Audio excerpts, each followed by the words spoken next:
여러분 안녕하십니까. 전기신경치료 학회입니다. 요즘 휴대폰을 많이 해서 그럴까요? 아니면 컴퓨터 작업을 하는 분들이 많아서 그럴까요? 이 머리 아픈 소위 두통 때문에 힘들어서 내원하시는 환자분들이 불과 몇 년 전보다도 훨씬 많이 늘어났어요. 그래서 오늘 이 시간에는 두통의 여러 가지 종류가 있는데 그 중에서 가장 흔한 긴장성 두통, 이 긴장성 두통이 전체 두통의 90% 이상 차지하고 있습니다.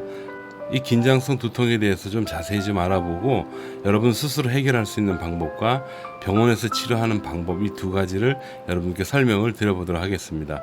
시작을 해보도록 하겠습니다. 자, 제가 사람 모형을 이렇게 띄워놨는데요. 일반적으로 두통 중에 가장 흔한 두통은 목 뒷부분이 많이 불편하고요.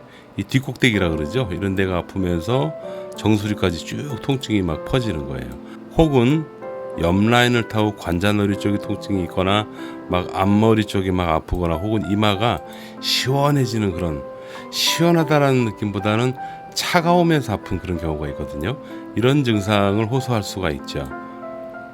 조금 심한 군발 두통이라고 있어요.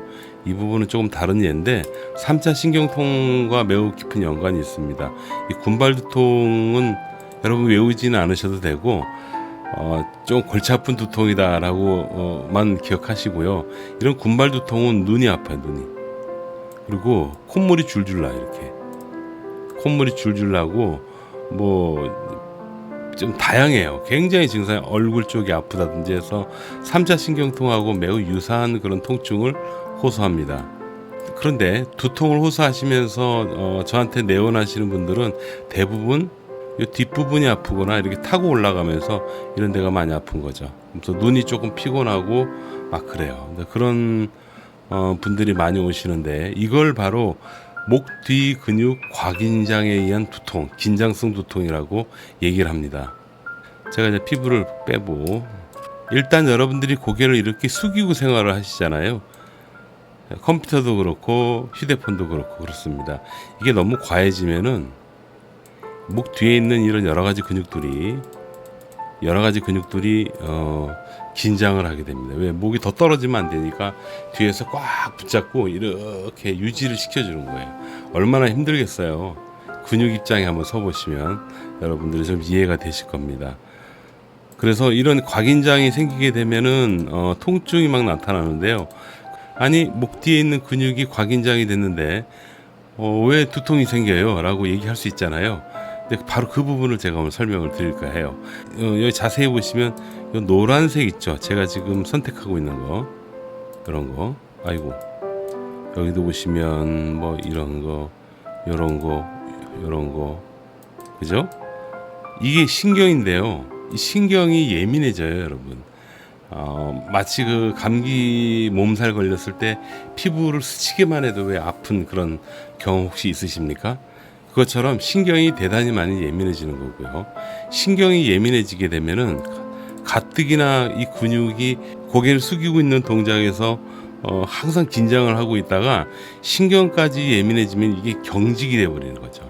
경직이 되면서 뭐 여러 가지 증상이 또 나타나죠.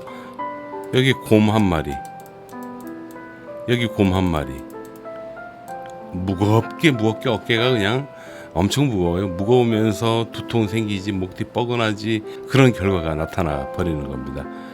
여기서 제가 근육을 좀 재해보고 보여드리면 두통과 연관된 신경들은 지금 자세히 보시잖아요. 굉장히 많아요. 그래서 여러분들이 일반적인 두통이죠. 그냥 머리 아파. 이럴 때는 뭐 약국 가서 간단한 진통제 정도만 복용을 해도 되는데요.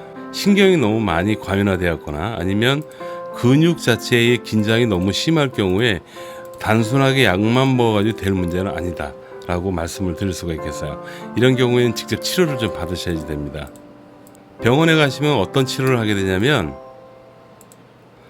일단 신경이 예민한 부분을 안정화시킬 수 있는 약물이나 치료를 실시하게 돼요. 아주 간단하게 할 수 있습니다. 그 다음에 근육 있죠, 근육. 딱딱해진 근육을 부드럽게 만들어줄 수 있는 그런 치료를 합니다. 그 정도만 해줘도 굉장히 좋아요. 그 다음에 여러분들이 고개를 숙이고 살잖아요. 앞서서 말한 대로 진통제, 그다음에 근육을 충분히 풀어줄 수 있는 그런 치료, 이 치료를 받고 나서 추가로 근육을 풀고 그 다음에 맨 마지막으로 보는 게 이 구조입니다. 구조. 여기가 일자목이냐 뒤로 완전히 돌아간 역시자 모양이냐 이걸 고려해 가지고 여러분들한테 가장 맞춤형의 자세 지도, 동작 지도, 그 다음에 평상시에 풀 수 있는 방법에 대해서 여러분들이 배우시게 되는 겁니다. 정리를 하자면 두통 환자의 90% 이상은 긴장성 두통, 목 뒤 근육의 긴장성 두통 이거고요.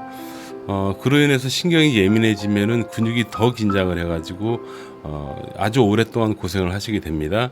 이럴 때 병원에 가시면은 신경을 좀 안정화시켜주는 치료, 주로 약물을 쓰게 되고요. 그 다음에 근육을 부드럽게 해줄 수 있는 치료, 이건 도수 치료를 받으시면 간단하게 해결될 문제고요. 세 번째로는 구조를 보는 거예요. 구조. 이 구조를 봐서 이 구조가 잘못되어 있으면 잘못된 구조를 변경할 수 있는 여러 가지 도수 치료를 또 시행을 하게 되고요. 그 다음에 자세에 대해서 훈련 받으시게 되고 또 스스로 풀 수 있는 방법, 목 뒤 근육이 긴장이 됐을 때 스스로 풀 수 있는 그 방법을 배우시게 되는 거죠. 보통 그렇게 적용한다 그러면 대략적으로 일주일 안에 모든 환자들이 다 좋아집니다. 이건 이미 임상에서 증명이 되었기 때문에 그렇게 오랫동안 고생할 필요가 없습니다. 자, 오늘 이 시간 긴장성 두통에 대해서 알아봤습니다. 여러분 감사합니다.